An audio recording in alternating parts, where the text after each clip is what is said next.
사무엘상 6장 19절부터 7장 2절 본문을 통해 거룩하신 하나님이라는 제목으로 하나님의 말씀을 증거하려고 합니다. 제가 설교할 때는 이렇게 양복을 입고 서지만 집에 있을 때는 추리닝을 입고 있을 때가 있는데, 아이들하고 이렇게 함께 놀 때 이게 재미가 좀 이렇게 놀다가 지루하니까 추리닝을 위에까지 딱 올려서 두 팔을 그 추리닝 안으로 집어넣고 이렇게 뛰어다니면서 아이들하고 논 적이 있습니다. 만약에 그 모습을 여러분들이 보신다면 어떻게 생각하시겠습니까? 참 채신머리가 없다 이렇게 생각하시겠죠. 그런데 제가 그 추리닝을 입지 않고 양복을 입으니까 훨씬 단정해 보이고 말도 조심스럽게 하니까 목사님이 채신이 있어 보이시는구나 이렇게 생각할 수 있겠죠. 그런데 어떤 교회에서는 양복이 아니라 이 가운을 입는 교회가 있습니다. 그래서 일반 양복이나 넥타이보다 훨씬 더 거룩해 보이고 이 제사장처럼 보이기도 하고 뭔가 있어 보이는 그런 느낌을 받습니다. 그런데 사실은 추리닝을 입고 아이들하고 이렇게 뛰놀면서도 진짜 하나님을 사랑하고 사랑하는 마음으로 자녀를 사랑해서 같이 논다면 거기에는 거룩이 있습니다. 하지만 제가 양복을 입고 이 자리에 서서 하나님의 말씀을 증거해도 제가 일주일의 삶을 돌아보면서 제가 부족했던 점 하나님 앞에 회개하고, 그럼에도 불구하고 또 한 번의 예배를 드릴 수 있게 하여 주시고 또 한 번의 말씀을 전해 주시는 하나님에 대한 감사와 감격과 기쁨이 없다면 저는 아무리 양복이 아니라 더 제사장 같은 예복을 입어도 전혀 거룩하지 않는 것입니다.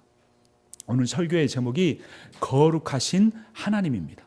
여러분, 하나님은 어떤 분이십니까? 거룩하신 분이십니다.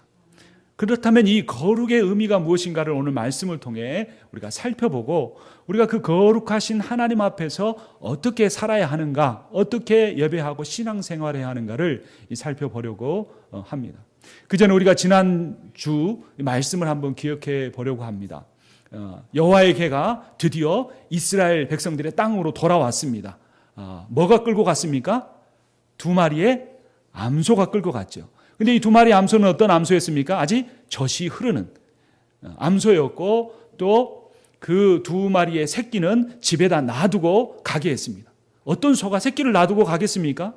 그리고 그 여호와의 언약궤가 놓인 수레는 새 수레였고, 그 두 암소는 한 번도 수레를 메어보지 않았습니다. 그리고 그들이 가야 할 길은 한 번도 가본 길이 아니었고 그 길을 인도해 주는 사람도 없는데 그 두 마리 암소가 베스메스를 향하여, 이스라엘 땅을 향하여 간 것입니다. 누가 그렇게 만들어 놓은 것입니까? 블레셋 사람들이 그렇게 만들었습니다. 자기들이 그토록 믿고 신뢰했던 다곤 신상이 여호와의 궤 앞에 엎드려졌음에도 불구하고, 그 여호와의 궤가 가는 곳마다 많은 블레셋 사람들이 죽어나갔음에도 불구하고 하나님이 왕이시다, 다곤이 아니고 하나님이 왕이시다, 물질이 나의 인생을 보존해 줄 수 있는 것이 아니라 살아계신 하나님이 나를 보존해 주실 수 있다, 권세가, 명예가 아니라 살아계신 하나님이, 하나님의 말씀이 나를 주관하신다는 사실을 인정하기 싫은 블레셋 사람들이 도저히 일어날 수 없는 일들을 겹겹이 쌓아서 이렇게 해놨는데도 만약에 여호와의 궤가 이스라엘 땅으로 간다면 하나님은 살아계신 분이다라고 인정하려고 했던 겁니다. 그런데 그 두 마리 암소가 갔습니까? 가지 못했습니까? 갔습니다. 조금도 흐트러짐이 없이 좌우로 치우치지 않고 곧바로 베세메스를 향하여 나갔던 것입니다. 그래서 그 블레셋 사람들이 놀라서 자신들이 준비했던 예물을 하나님 앞에 드리고 갔습니다. 그런데 오늘 본문을 보면 그렇게 하나님께서 블레셋을 이기시고 이스라엘 땅으로 가셨는데 불구하고 아주 비극적인 사건이 일어나는 것을 보게 됩니다. 어떤 일일까요? 6장 19절 말씀입니다. 우리 함께 읽도록 하겠습니다. 베세메스 사람들이 여호와의 궤를 들여다본 까닭에 그들을 치사 5만 70명을 죽이신지라. 여호와께서 백성을 쳐서 크게 살육하셨으므로 백성이 슬피 울었더라. 아멘. 몇 명이 죽었습니까? 5만 70명. 근데 5만이라는 숫자에는 무슨 표시가 되어 있습니까? 가로가 쳐져 있죠. 성경은 여러 개의 사본이 있는데 그 사본들을 모아서 학자들이 가장 그 원본에 가까운 내용을 이렇게 번역본으로 만든 것입니다. 근데 어떤 사본에는 5만이라는 숫자가 없고 어떤 사본에는 5만이라는 숫자가 있습니다. 근데 성서 고고학을 연구한 학자들에 의하면 당시 베스메스 지역에는 그 성읍에는 5만 명이나 되는 사람들이 살지 않았을 것으로 추정합니다. 그래서 가로를 치고 70명이 더 옳다라고 가르쳐 준 것입니다. 그러나 5만 70명이 죽었든 70명이 죽었든 이렇게 많은 하나님의 백성들이 죽은 것은 너무나 슬픈 일입니다. 너무나 가슴 아픈 일입니다. 그렇다면 왜 죽었는가? 그 사실이 중요하겠죠. 다시 19절을 보면 그 베세메스 사람들이 70명이나 죽은 이유가 무엇이라고 말하고 있습니까?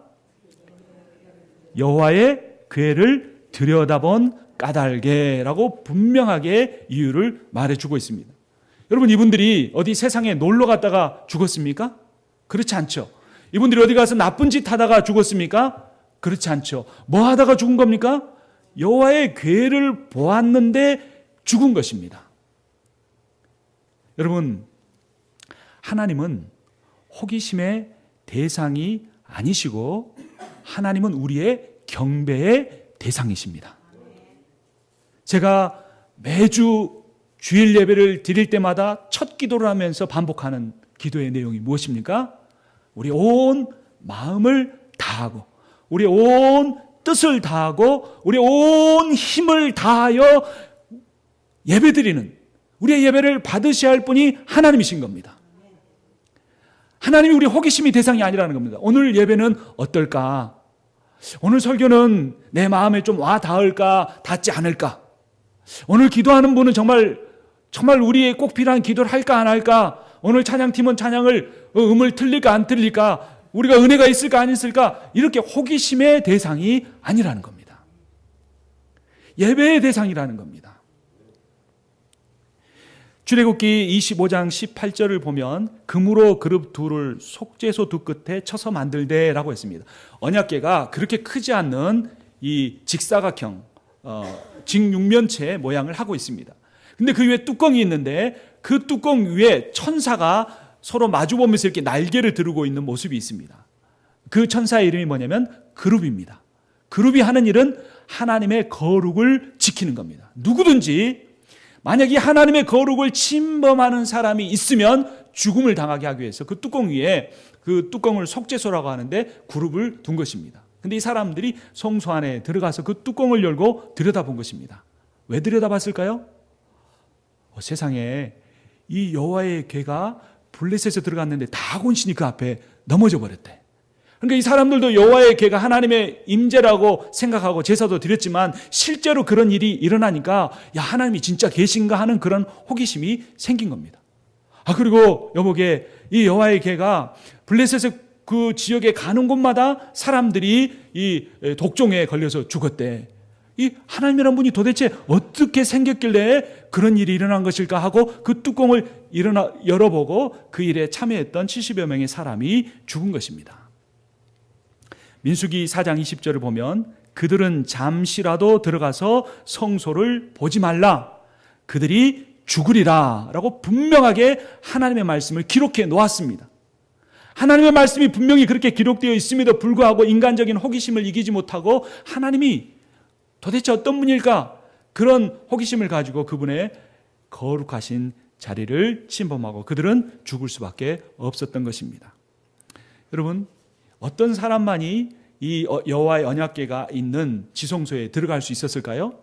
대제사장만이. 그것도 1년에 딱 한 번만 들어갔습니다. 그런데 이 대제사장도 들어갈 때에 자신의 모든 죄를 회개하지 않고 들어가면 제사를 집전하러 지성소 안에 들어갔다 여호와의 언약궤 앞에서 즉사했습니다. 그래서 방울소리가 딸랑딸랑 울리게 이 제사장 예배의 끝에 달아났는데 방울소리가 계속 울리면 이 사람이 살아있구나 라고 생각하고 방울소리가 멈추게 되면 제사장이 죽었구나 깨닫게 되는 겁니다. 그래서 들어가기 전부터 제사장의 몸에 밧줄을 이어놓고 방울소리가 들리지 않으면 그를 끌어내리고 들어갔다 그 사람들도 죽을 수 있기 때문에 밧줄을 끌어당겨 냈던 것입니다.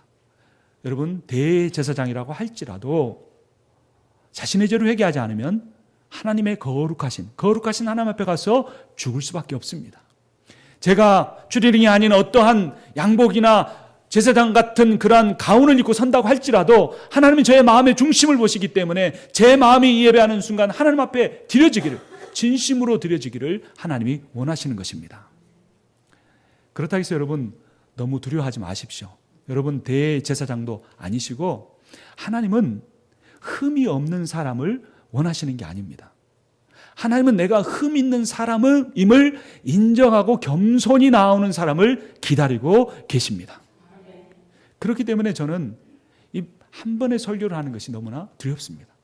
성경을 더 알아가는 것이 두렵고 목회 연수가 한 해 한 해 더해가는 것이 두렵습니다. 아는 것은 많아가는데, 가르치는 것은 많아가는데 내가 그대로 얼마나 살고 있는가, 또 한 번의 예배를 드리면 하나님 앞에 얼마나 전심을 다하고 진심으로 나의 흠과 연약함을 인정하며 하나님 앞에 나아가는가를 생각할 때 두려운 마음이 앞서게 되는 것입니다. 여러분, 하나님은 호기심의 대상이 아니고 경배의 대상이라고 했습니다. 하나님은 존중의 대상입니다. 여러분, 요즘 시대는 존중의 대상이 사라져버린 시대입니다. 옛날에는 이 머리가 하얗게 된 분들, 어른분들을 보면 참 존중을 했습니다. 그래서 이렇게 동네에서도 모르는 분이어도 그런 분들을 만나면 어떻게 합니까? 안녕하세요, 이렇게 인사를 하고 하죠. 근데 요즘에는 한국 젊은이들이 어떻습니까? 그 전철을 타면 거기에 경로석이 있는데도 거기 딱 앉아서 발을 꼬고 앉아 있다가 이렇게 이 지팡이를 드신 어르신이 와도 한번 힐끔 쳐다보고 그냥 말든지 자는 척 하든지, 어떤 신문의 기사를 보면 일어나 달라고 말을 했다가 그에게 매를 맞는 그러한 분들도 있었습니다. 옛날에는 선생님을 굉장히 존중했습니다. 그리고 부모가 아이들에게 너 선생님 말씀 잘 들어라, 선생님 하라는 대로 꼭 잘 따라야 된다, 이렇게 말을 했는데 요즘 어떻게 합니까? 아이가 맞고 오면 부모가 학교로 쫓아갑니다. 더 심한 경우는 그 선생님의 뺨을 때리는 부모도 있었습니다. 요즘에 목사도 그렇게 존경을 받지 못합니다. 목사들도 부족한 면들이 있지만 하나님의 말씀을 증거하기 때문에 부족한 면은 부족한 면대로 두고, 그 부족한 사람이지만 하나님께서 성령으로 역사하셔서 전하신 말씀은 그대로 받아야 되는데, 너무나 이 말씀이 흘러넘치고 인터넷과 CD와 여러 교회를 다닐 수 있기 때문에 그 목사는 존중하지 않더라도 그 목사를 통해 선포된 말씀은 하나님의 말씀으로 듣고 그 말씀 앞에 서야 되는데 그렇지 않는 시대를 살아가고 있습니다. 옛날에는 초등학생들한테 너 꿈이 뭐니? 그러면 남학생들은 대부분 뭐가 되겠다고 그랬었나요? 그렇죠. 대통령이 되겠다고 했습니다. 간혹 가다가 장군이 되겠다고 하는 사람도 있었지만 대통령이 되겠다고 그랬습니다. 옛날에는 대통령 각하 그랬죠. 그게 꼭 좋은 건지 모르겠지만, 근데 요즘에는 대통령 뒤에 다 빼고 이름만 부르기도 하고 욕을 하기도 합니다. 아까 기도도 하셨지만 최근에 한국에 참 안타까운 소식들이 전해져 오고 있습니다.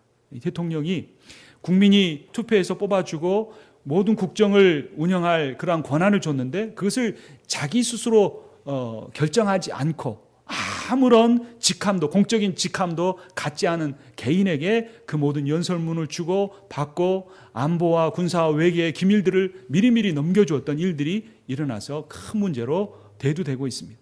더 안타까운 것은 그 사람이 사이비 교주의 딸이었고 그 사이비 교주와 대통령과의 관계가 이미 대선 이전에, 아니 수십 년 전부터 이미 알려졌다는 겁니다. 그런데 세상은 세상이어서 그렇다고 하더라도 정말로 안타까운 것은 이번에 대통령이 취임할 때 기존의 대통령들이 하지 않았던 행사를 취임식 행사에서 한 것이 있습니다. 큰 보자기를 쌓아놓고 양쪽에서 줄을 당기면 딱 이렇게 나무가 나오는데 만들어진 나무입니다. 이게 오방당 행사라는 건데, 그게 옛날에 시골에 가면 이 선앙당 앞에 있는 큰 나무가 있죠. 그리고 그 나무에 소원을 이렇게 매달아 놓는, 또 귀신을 쫓기 위해서 부적을 달아 놓는 그런 것을 형상화해서 만들어 놓은 것입니다. 그래서 거기서 하나의 주머니를 떼내서 대통령이 읽는 그것을 통해서 이 사이비 교주의 딸이 이 대한민국의 출범식에 있어서부터 샤머니즘과 미신에 가득 찬 그런 행사를 하게 만들었고, 그 이후에도 여러 가지 비리를 저지르고 수천억에 이르는 이 재산들을 쌓았다고 하는 것입니다. 그런데 그러한 과정들을 이미 알고 있는 많은 목회자들이 대통령의 문제점을 지적하거나 그에게 참된 복음을 증거해서 진정한 그리스도인으로서 변화돼서 하나님이 그녀에게 주신 권세를 사용할 수 있도록 한 것이 아니라 무조건적으로 칭송하고, 심지어는 이스라엘 백성들을 페르시아에서 구원해낸 고레스와 같은 메시아와 같은 존재라고 찬양하는 목사들도 있었다고 하는 것입니다. 그런 저런 일들로 인해 이 시대는 대통령이나 목사나 선생님이나 어르신들이 존중의 대상이 되지 못하고 있는 시대입니다.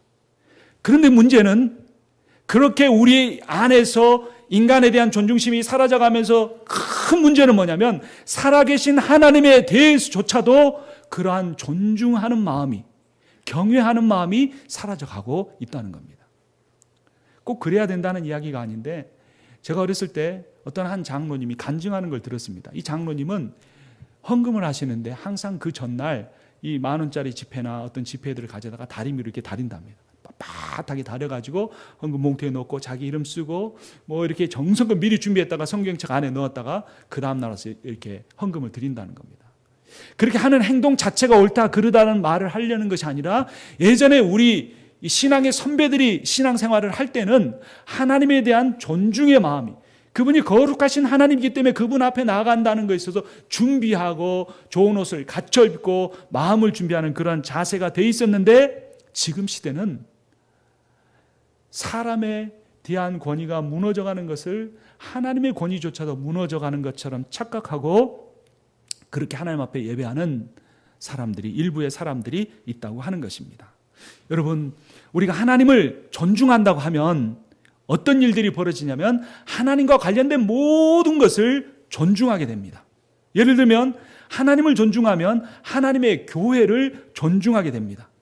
여러분, 교회는 친목단체가 아닙니다. 교회 와서 누구와 이야기하고 식사하고 누구하고 친하게 지내기 위해서 오는 것이 아니라, 그것도 중요한 목적 중에 하나일 수 있지만 가장 큰 내가 오늘 교회에 가는 내 가슴을 설레게 하고 내 가슴을 두근거리게 하는 그러한 것은 무엇이 돼야 되냐면 이 교회가 하나님의 몸이다. 그곳에 가서 성령을 구하고 그 성령으로 말미암아 충만해 하나님 앞에 예배를 드리고 그 예배 후에 주님이 내게 주신 하나님의 사랑으로 말미암아 내가 성도들을 사랑하겠다 하는 마음으로 우리가 이 자리에 와야 하는 것입니다. 주님을 존중하게 되면 우리가 복음을 존중하게 됩니다. 여러분, 내가 하나님 믿었는데 얻은 것이 무엇인가 그런 생각이 들 때가 있지는 않습니까? 경제적으로 그렇게 넉넉해지지 못했을 수도 있고, 어떤 우리가 세상 살아가면서 그 질병으로부터 완전히 자유해서 건강하지 못할 수도 있고, 그런데 여러분, 우리가 무엇을 얻었습니까? 복음을 얻었습니다. 내 의로는 구원에 이를 수 없는데 예수 그리스도께서 이 땅에 나를 위하여 오시고 내 모든 죄악을, 그 모든 죄악을 사하시고 십자가에 죽으셨습니다. 부활하셨습니다. 그로 말미암아, 그분의 의로 말미암아 내가 영원한 생명을 얻었다는 이 사실은 내가 평생 가난하게 살아도, 평생 병 가운데 살아가도 내가 나를 기쁘게 하고 나를 감격스럽게 하고 나로 하여금 하나님의 이름을 찬양케 만드는 그러한 이유가 돼야 하는 것입니다.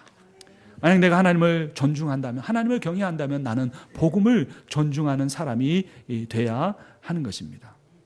내가 누구를 존중하며 살아가는가 하는 것은 내가 무슨 이야기를 많이 하는가 보면 잘 드러납니다.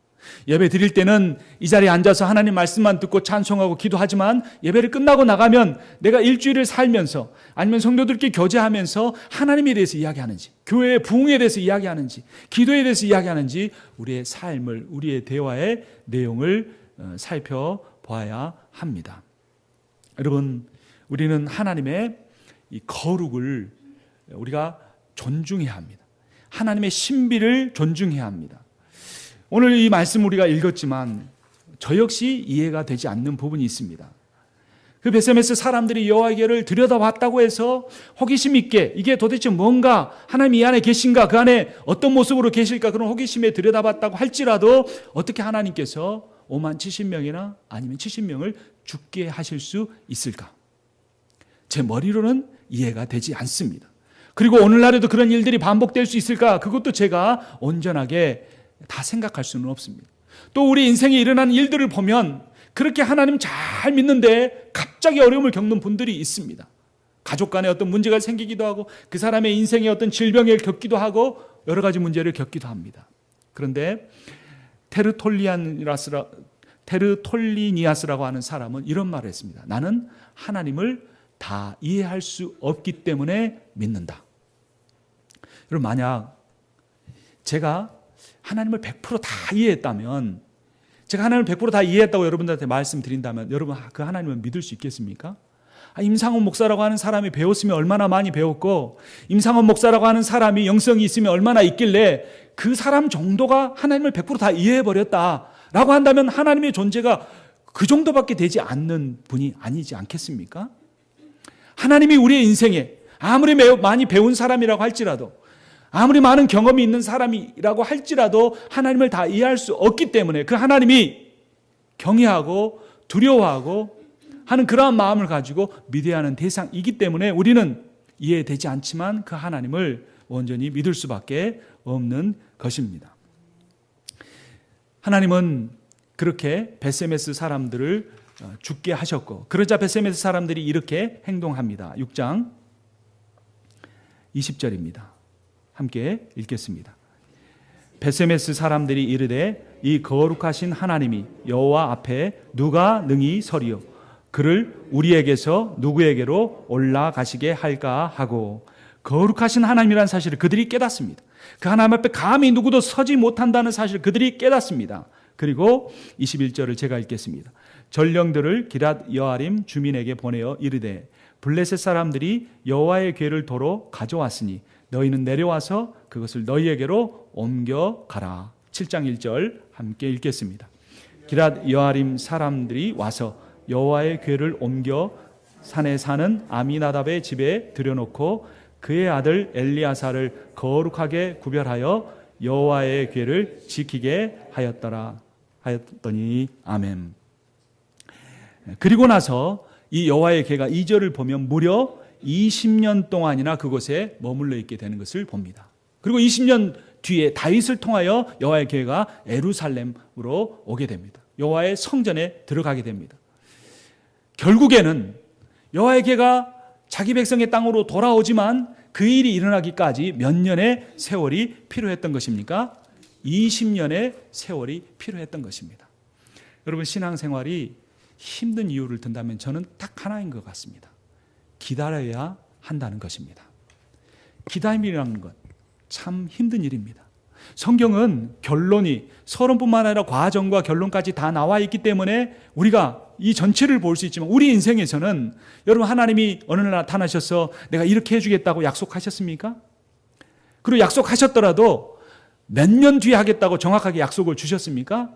주시지 않는 경우가 참 많습니다. 그래서 내게 있는 이 문제가 언제 해결될 수 있을까? 이것을 기다리는 것이 정말로 힘듭니다. 그래서 어떤 사람은 자포자기 해버리고 나도 모르겠다 하면서 그냥 하루하루 살아가는 경우들이 있습니다. 여러분, 5, 6년 전에 이탈리아에 코스타 콩고디아라고 하는 배가 있었는데 이 선장이 아주 숙련된 분이었습니다. 그리고 이 콩코디아라고 하는 배는 그때 당시에 세계에서 가장 큰 유람선이었습니다. 그래서 이제 그 지중해 연안을 돌다가 어떤 섬에 정박을 하는데 자기 이 실력이 얼마나 뛰어난지를 보여주기 위해서 섬에 아주 딱 붙여서 정박을 시키려고 하다가 그 배가 그만 기울어 버리고 말았습니다. 그리고 한번 기울여져 버린 그 배를 다시 일으켜 세울 수가 없게 됐습니다. 그래서 그 이탈리아 정부에서 이 배를 어떻게 할 것인가 고민을 하다가 1년 반 동안이나 이 여러 가지 일들을 해서 그 배를 세웠다고 합니다. 여러분, 배를 세우는 데 비용이 더 많이 들었을까요? 배를 새로 짓는 데 돈이 더 많이 들을까요?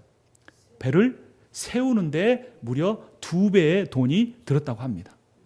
그 배가 흔들리지 않도록 그 배를 지탱할 수 있도록 구조물을 만들고 그 구조물이 바닷속에 기둥을 박을 수 있도록 다 준비하고 그 배에 구멍을 뚫어서 특수한 펌프를 사서 그 배 안에 물을 집어넣어서 그 배가 스스로 설 수 있도록 하는데 무려 1년 반이라는 긴 시간이 필요했고, 거기에 그 배를 새로 만드는 것보다 2배에 가까운 비용이 들었다고 하는 것입니다. 만약 그 배를 세우지 않으면 그 배를 끌어낼 수도 없고 그 배를 사용할 수도 없고 그 자연이 파괴되기 때문에 이탈리아 정부는 그 많은 시간을 들이고 그 많은 비용을 들여서 그 배를 세운 것입니다. 여러분, 서울역에 가면 노숙자들이 참 많습니다. 노숙자들이 뭘로 자기의 삶을 연명합니까? 술을 마시면서 하루하루 살아갑니다. 그런데 이 서울역 공무원들이 서울시에서 하나의 안을 내놓았습니다. 그리고 이 서울역에 있는 노숙자 중에서 모범적으로 생활하는 사람에게 서울역에서 이렇게 기차를 타고 내리는 사람들이 짐을 옮기는데 그 짐을 옮기는 일을 맡겨주고 그 일을 잘 할 수 있도록 이렇게 비용을 대주는 것입니다. 그런데 이 사람들이 그 처음에 자기가 어떤 직장을 갖게 될 때, 어떤 사회인으로서 역할을 할 때 드는 비용보다도 그 시간보다도 이런 노숙자를 한번 그 전락한 삶을 살았던 사람을 다시 회복시키는 데는 2배에서 3배의 노력과 시간과 비용이 든다고 합니다. 그래도 서울역에서는 한 사람을 살리기 위해서 그 많은 비용을 들이고 시간을 들여서 그 사람들을 세워간다고 하는 것입니다. 여러분, 세상에서 배 한 척을 세우는데도, 세상에서 한 노숙자를 정상적인 사람으로 만들어 가는데도 많은 시간이 필요한 것입니다. 여러분, 하나님은 절대로 우리를 포기하지 않으셨습니다. 하나님은 나를 사랑하십니다. 사랑하시기 때문에 대충 해서 치워버리려고 하시는 것이 아닙니다. 노숙자에게 일하지 않는 사람이 그냥 돈 쥐어주면 그대로 가서 술 마시고 술로 하루하루를 연명하는 겁니다. 근데 이 사람들이 그 프로그램에 참여하면서 뭐가 달라지기 시작하면 자기가 구걸해서 받은 돈은 술 마시면서 하루하루 죽지 못해서 사는데 자기가 짐 옮기고 받은 돈으로는 술을 사지 않고 저축을 하거나 밥을 사서 먹으면서, 왜냐하면 내가 또 내일 일어나서 짐을 옮겨야 되니까 밥을 사서 먹기 시작한다는 겁니다. 왜 이렇게 내 인생이 많은 시간들 기다려야 하는가? 내가 이토록 기도했는데 하나님, 완전한 변화는 아니더라도 내가 기도할 때 내 마음에 확신이라도 주셨으면, 몇 년을 기다려야 할지 알려주신다면, 내가 얼마만큼의 수고를 해야 하나님께서 우리에게, 나에게, 우리 가정에 이런 변화를 주실까 알려주신다면 그 음성 하나라도 붙잡고 갈 텐데 하나님 우리에게 아무 말씀도 하지 않는 것 같습니다. 여러분, 그래서 말씀이 우리에게 생명보다 중요한 것입니다. 하나님 말씀은 2000년 전에 3000년 전에 기록되어 끝난 것이 아니라 나를 위하여 기록되어 있습니다.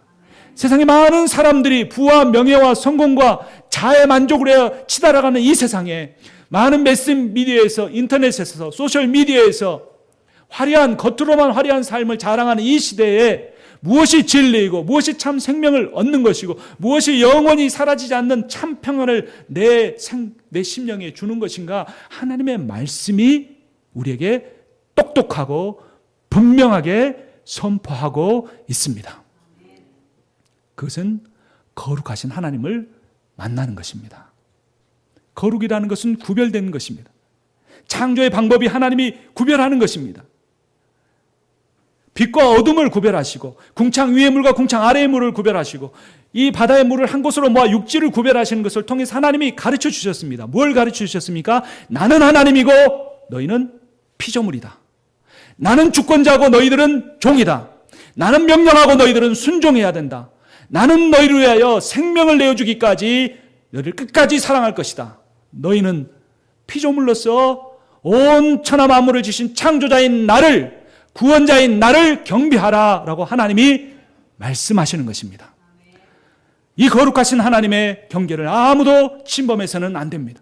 하나님 앞에 나올 때마다 감사와 감격과 기쁨과 설렘을 가지고 두렵고 떨림으로, 회개함으로 나 자신을 겸손히 낮추는 모습을 통하여 주님 앞에 나올 때, 그 거룩하신 하나님을 참된 모습으로 경배할 때 하나님께서 그의 인생에 함께 하실 것입니다. 하나님께서 그의 인생에 하나님의 생명의 능력을 부어 주실 것입니다. 그때 이스라엘 백성들이 어떤 일들을 합니까? 7장 6절 말씀 함께 읽겠습니다. 그들이 미스바에 모여 물을 길어 여호와 앞에 붓고 그날 종일 금식하고 거기에서 이르되 우리가 여호와께 범죄하였나이다 하니라. 사무엘이 미스바에서 이스라엘 자손을 다스리니라. 아멘. 그냥 기다리는 것이 아니라 무엇하며 기다려야 합니까? 회개하며 기다려야 합니다. 여러분, 회개하셨습니까? 회개하지 않으면 우리는 문제의 원인을 항상 밖에서 찾으려고 합니다. 회개하지 않으면 항상 문제의 원인을 다른 사람에게서 찾으려고 합니다.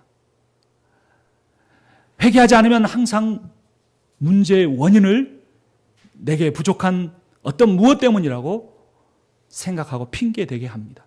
그러나 회개하는 사람은 내 탓입니다. 주님, 제가 주님 앞에 그 거룩하신 하나님 앞에 바로 서지 못했습니다. 하나 애통하는 마음을 가지고 주님 앞에 엎드리게 됩니다. 그런데 회개하는 사람은 오히려 다른 사람보다 덜 죄를 짓고 다른 사람보다 더 하나님 앞에 경건하고 하나님 앞에 더 온전히 살아가려는 사람임에도 불구하고 하나님이 그에게 회개의 영을 부어주셨기 때문에 하나님 앞에 회개 역사가 그의 인생에 일어나는 것입니다. 하나님은 회개하는 한 사람을 통하여 우리에게 변화를 시작하실 것입니다. 하나님께서 우리 교회에 이제까지 많은 복을 부어주셨지만 회개하는 한 사람을 통하여 하나님이 역사를 다시 새롭게 시작하실 것입니다. 여러분, 이제 2016년이 얼마 남지 않았습니다. 그리고 이제 2017년이 다가오고 있습니다. 우리가 2016년을 돌아보면서 많은 것들을 우리가 생각해 봐야 하고 2017년을 바라보면서 많은 새로운 것들을 계획해야 합니다. 그러나 그 모든 것들 가운데 가장 중요한 것은 살아계신 하나님 앞에 엎드리고 회개하는 것입니다. 여러분, 하나님께서 왜 20여 년을 수많은 세월들을 기다리게 하셨을까요? 우리가 읽었던 이 7장 이후의 본문에 그 회개의 역사를 일으켜낸 사람이 누구입니까? 사무엘입니다. 하나님이 기다리게 하지 않으셨으면 사무엘이 아직 나이가 어리기 때문에 그를 통하여 이스라엘의 큰 역사가 일어날 수 없었을 것입니다. 그러나 하나님은 기다리게 하셨고 그 기다림을 통해 이미 준비된 하나님의 종이지만 아직 성숙지 못한 사무엘이 성숙하게 하나님의 사람으로 준비될 수 있게 만들어 가셨습니다. 하나님께서 회개하는 사람들을 준비시키고 성숙하게 하셔서 하나님이 우리 공동체와 우리의 가정과 이 지역사회를 하나님이 기뻐하시는 공동체로 만들어 가실 것입니다. 기도하겠습니다.